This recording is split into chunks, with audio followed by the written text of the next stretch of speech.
খবর শুনছেন আশা news channel থেকে। আজ জানাবো পশ্চিমবঙ্গ দেশ ও বিশ্বের বাছাই করা 50টি গুরুত্বপূর্ণ তাজা খবর। চ্যানেলে নতুন হয়ে থাকলে চ্যানেলটিকে অবশ্যই সাবস্ক্রাইব করবেন। খবরের শুরুতেই সংবাদ শিরোনাম।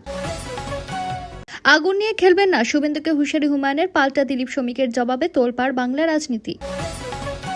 স্কুলে বাধ্যতামূলক বন্দে মাতরম, সরকারি নির্দেশ ছেড়ে রাজ্য জুড়ে বিতর্ক, মুখ খুলে নাখোদা মসজিদের ইমাম। ইরানকে সারেন্ডার করল আমেরিকার হাতে ইউরেনিয়াম তুলে দেওয়ার দাবিতে বিশ্বজুড়ে চাঞ্চল্য। ভালো তৃণমূল আবার খারাপ তৃণমূল আলাদা করবে বিজেপি, শ্রমিক ভট্টাচার্যের বিস্ফোরক মন্তব্যে তোলপাড় রাজনীতি। ফলতায় ভরাডুবি তৃণমূলের, জামানত শব্দের পথে পুষ্পা জাহাঙ্গীর, গেরুয়া শিবিরে উচ্ছ্বাস। ডিএ চর্চার মাঝে রাজ্য সরকারি কর্মীদের জন্য বড় আপডেট, গুরুত্বপূর্ণ বিজ্ঞপ্তি জারি নবান্নের। রেড রোড নয়, এবার ব্রিগেডে ঈদের নামাজ, নবান্নের সিদ্ধান্তে শুরু জোর বিতর্ক। ফলতায় গেরুয়া ঝড়, সপ্তম রাউন্ডের শেষে তৃণমূলের চরম বিপর্যয়, ইতিহাস গড়ার পথে বিজেপি। ওবিসি কোটায় মুসলিমদের দাপট, শুভেন্দুর হাতে সংরক্ষণ কেলেঙ্কারি, গোপন নথি জমা। 220 থেকে 230 আসন পাওয়ার কথা ছিল, ভোটের 20 দিন পর ফেসবুক লাইভে বিস্ফোরক মমতা। ফলতায় বিজেপির দাপট, অভিষেককে তীব্র কটাক্ষ শুভেন্দু, রাজনৈতিক মহলে শোরগোল।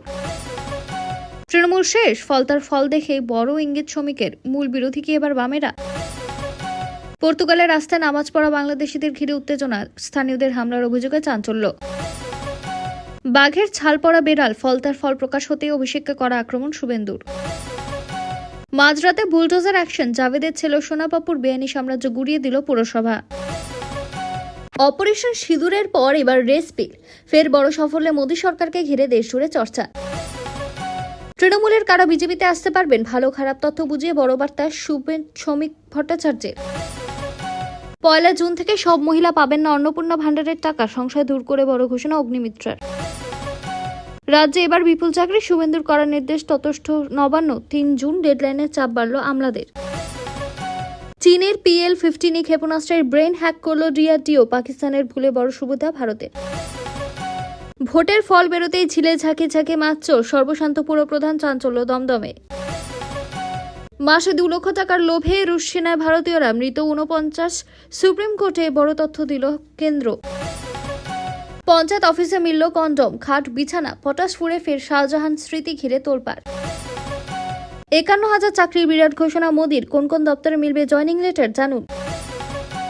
একের পর এক বেআইনি বহুতল ঘুরিয়ে দিল পুরসভা, তড়িঘড়ি চিঠি, অভিষেকের বাড়ছে চাপ। রাশিয়া থেকে তেল কেনা নিয়ে বিভ্রান্তি দূর করলেন মার্কিন বিদেশ সচিব, ভারতকে লক্ষ্য করে নয় নিষেধাজ্ঞা।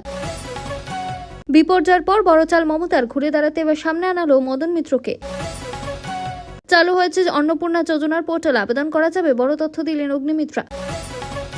কেরলের মনোজ আগরওয়ালকে সচিব পদে নিয়োগ, রাহুলকে নিশানা করে পশ্চিমবঙ্গ নিয়ে খোঁচা বিজেপির। পাকিস্তানে ভয়াবহ ট্রেন জঙ্গি হামলায় ঈদের ছুটিতে বাড়ি ফেরা পাক সেনাদের গাড়িতে বিস্ফোরক আঘাত। এরপর দেখে নেব বিস্তারিত খবর। কেন্দ্র সরকারের 19তম রোজগার মেলা একসঙ্গে 51,000-এরও বেশি যুবক যুবতীর হাতে সরকারি চাকরির নিয়োগপত্র তুলে দিলেন প্রধানমন্ত্রী নরেন্দ্র মোদী। ভিডিও কনফারেন্সিং এর মাধ্যমে নিয়োগপত্র বিতরণ করা হয়। এই নিয়োগ হয়েছে রেল, স্বরাষ্ট্র, ডাক বিভাগ, স্বাস্থ্য পরিবার কল্যাণ, আর্থিক পরিষেবা, শ্রম ও কর্মসংস্থান মন্ত্রক সহ একাধিক কেন্দ্রীয় সরকারি দপ্তরে। দেশ জুড়ে 47টিরও বেশি শহরে একযোগে কর্মসূচি অনুষ্ঠিত হয়। প্রধানমন্ত্রী বলেন, দেশের যুব সমাজ বিকশিত ভারতের গঠনের প্রধান শক্তি। তিনি দাবি করেন, সেমিকন্ডাক্টর, AI, জাহাজ নির্মাণ, সবুজ প্রযুক্তি ও স্টার্টআপ ক্ষেত্রে আগামী দিনে বিপুল কর্মসংস্থানের সুযোগ তৈরি হবে। বিদেশ সফরে বিভিন্ন দেশের সঙ্গে হওয়া চুক্তির ফলেও ভারতীয় যুবকদের নতুন চাকরির সুযোগ বাড়বে বলে জানান তিনি। কেন্দ্রের দাবি, রোজগার মেলার মাধ্যমে ইতিমধ্যে কয়েক লক্ষ চাকরি প্রার্থী নিয়োগপত্র পেয়েছেন। বিরোধীরা বেকারত্ব নিয়ে কেন্দ্রকে আক্রমণ করলেও মোদী সরকার এই কর্মসূচিকে দেশের বৃহৎ কর্মসংস্থান উদ্যোগ হিসেবেই তুলে ধরছে। পশ্চিমবঙ্গ বিধানসভা নির্বাচনের ফল প্রকাশের প্রায় 20 দিনের পর পরাজয় মানতে নারাজ তৃণমূল। দলনেত্রী মমতা বন্দ্যোপাধ্যায় সম্প্রতি ফেসবুক লাইভে দাবি করেছেন, তৃণমূলের আসলে 220 থেকে 230 আসন পাওয়ার কথা ছিল। তার অভিযোগ, ভোট প্রক্রিয়া একাধিক অনিয়ম ও ষড়যন্ত্রের কারণেই ফল হয়েছে। মমতা বলেন, বহু জায়গায় ভোটার তালিকা থেকে নাম বাদ পড়া, EVM নিয়ে অভিযোগ এবং প্রশাসনিক পক্ষপাতিত্বের কারণে তৃণমূল ক্ষতিগ্রস্ত হয়েছে। দল এখনও সাধারণ মানুষের সমর্থন হারায়নি বলেও দাবি করেন তিনি। অন্যদিকে বিজেপি নেতৃত্ব তৃণমূলের এই দাবিকে হার মেনে নিতে না পারার মানসিকতা বলে কটাক্ষ করেছে। নির্বাচনে বিজেপি ঐতিহাসিক সাফল্য পেয়ে 200-এরও বেশি আসনে জয়ী হয়ে সরকার গঠন করেছে বলে বিভিন্ন রিপোর্টে উল্লেখ করা হয়েছে। প্রসঙ্গত, 2026 সালের পশ্চিমবঙ্গ বিধানসভা নির্বাচনে তৃণমূলের দীর্ঘ 15 বছরের শাসনের অবসান ঘটে। ফল ঘোষণার পর থেকে রাজ্যের রাজনৈতিক মহলে তীব্র চাপানোউতর চলছে। অন্নপূর্ণা যোজনার ভেরিফিকেশন প্রক্রিয়া নিয়ে সোশ্যাল মিডিয়ায় ছড়িয়ে পড়া একাধিক ভিডিও গুজব ঘিরে বড় মন্তব্য করলেন রাজ্যের মন্ত্রী অগ্নিমিত্রা পাল।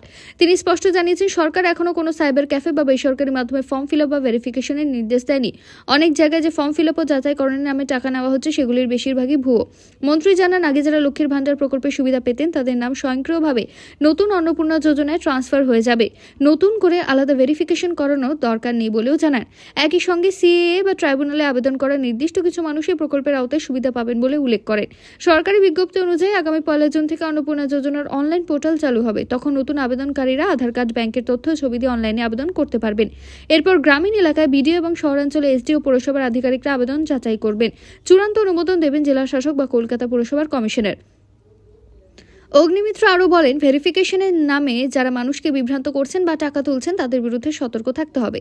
সোশ্যাল মিডিয়ায় ভাইরাল হওয়া ভিডিওগুলিকে কেন্দ্র করে সাধারণ মানুষের মধ্যে বিভ্রান্তি তৈরি হয়েছে বলেও তিনি অভিযোগ করেন। কলকাতায় বেআইনি নির্মাণের বিরুদ্ধে এবার বড়সড় বুলডোজার অভিযান শুরু হয়েছে। রাজ্যের মন্ত্রী অগ্নিমিত্রা পাল দাবি করেছেন, শহরের অন্তত 6টি গুরুত্বপূর্ণ এলাকায় একযোগে অ্যাকশন চলছে। অভিযোগ, বহু প্রভাবশালী ব্যক্তি ও রাজনৈতিক ঘনিষ্ঠদের বেআইনি বহুতল, গোদাম ও নির্মাণকে চিহ্নিত করেছে প্রশাসন। খবর অনুযায়ী জাভেদের ছেলে ফৈজ আহমেদ খান এবং সোনাবাপ্পু নামে পরিচিত বিশ্বজিৎ পোদ্দারের একাধিক সম্পত্তির উপর নজরদারি শুরু হয়েছে। কলকাতা পুরসভা অর্থাৎ কেএমসি ইতিমধ্যে বেশ কিছু নির্মাণের নোটিশ পাঠিয়েছে। কোথাও কোথাও বুলডোজার চালিয়ে অবৈধ অংশ ভেঙে ফেলা হচ্ছে। অগ্নিমিত্র আরও বলেন, তিলজলার অগ্নিকাণ্ডের পর থেকে বেআইনি নির্মাণের বিরুদ্ধে কঠোর অবস্থান নেওয়া হয়েছে। যেসব বাড়িতে ফায়ার লাইসেন্স নেই, অনুমোদন ছাড়া অতিরিক্ত তলা তৈরি করা হয়েছে, সেগুলির ওপর নজর রয়েছে। কেএমসি সূত্রে জানা গিয়েছে, বেলেঘাটা, ট্যাংরা, পার্ক সার্কাস, বালিগঞ্জ, বাইপাস লাগোয়া এলাকা সহ একাধিক জায়গায় সম্পত্তির নথি, ট্যাক্স অনুমোদন খতিয়ে দেখা হচ্ছে। কিছু ক্ষেত্রে পুলিশ এফআইআরও দায়ের করেছে। এই ঘটনাকে কেন্দ্র করে রাজ্য রাজনীতিতে তীব্র চাপানোতর শুরু হয়েছে। বিজেপি দাবি করছে, এতদিন রাজনৈতিক প্রভাব খাটিয়ে বেআইনি সাম্রাজ্য গড়ে উঠেছিল। অন্যদিকে বিরোধীরা অভিযোগ তুলছে, বেছে বেছে রাজনৈতিক প্রতিহিংসার কারণে অভিযান চালানো হচ্ছে। বকরি-ঈদকে কেন্দ্র করে করা বিতর্কিত মন্তব্যে সমালোচনার মুখে পড়ে এবার কিছুটা সুর বদলালেন এজেইউপি নেতা হুমায়ুন কবির। সম্প্রতি কোরবানি ও গোমাংস নিয়ে তার করা মন্তব্য ঘিরে রাজ্য রাজনীতিতে তীব্র বিতর্ক শুরু হয়েছিল। এরপরে তিনি দাবি করেন, আমার আবেদন শুধু ঈদের জন্যই, কাউকে আঘাত করার উদ্দেশ্য নয়। এর আগে হুমায়ুন কবির বলেছিলেন, কোরবানি আটকানোর ক্ষমতা কারণ নেই এবং ধর্মীয় রীতিতে হস্তক্ষেপ বরদাস্ত করা হবে না। তার এই মন্তব্যের পর বিজেপি একাধিক রাজনৈতিক দল তীব্র সমালোচনা শুরু করে। সোশ্যাল মিডিয়াতেও ব্যাপক বিতর্ক ছড়িয়ে পড়ে। সমালোচনার মুখে পড়ে হুমায়ুন জানান, তিনি কোনো সাম্প্রদায়িক উত্তেজনা চান না। তার বক্তব্য ছিল শুধুমাত্র মুসলিম সম্প্রদায়ের ধর্মীয় অনুভূতির কথা মাথায় রেখে। একই সঙ্গে তিনি বলেন, আইন মেনে কোরবানি হওয়া উচিত এবং শান্তি বজায় রাখা সবার দায়িত্ব। এই ইস্যুতে রাজ্যের মন্ত্রী অগ্নিমিত্রা পাল পাল্টা মন্তব্য করেন। তিনি জানান, সরকার নতুন কোনো আইন আনেনি, বরং 1950 সালের পশু জবাই নিয়ন্ত্রণ আইনই কড়াভাবে প্রয়োগ করা হচ্ছে। নির্দিষ্ট কোনো নিয়ম মেনে কোরবানি করতে হবে বলেও স্পষ্ট করে দেন তিনি। বকরি ঈদের আগেই বিতর্ক ঘিরে রাজ্যের রাজনৈতিক মহলে উত্তেজনা আরও বেড়েছে। শাসক বিরোধী তরজার মাঝে এখন নজর হুমায়ুন কবিরের পরবর্তী পদক্ষেপের দিকে।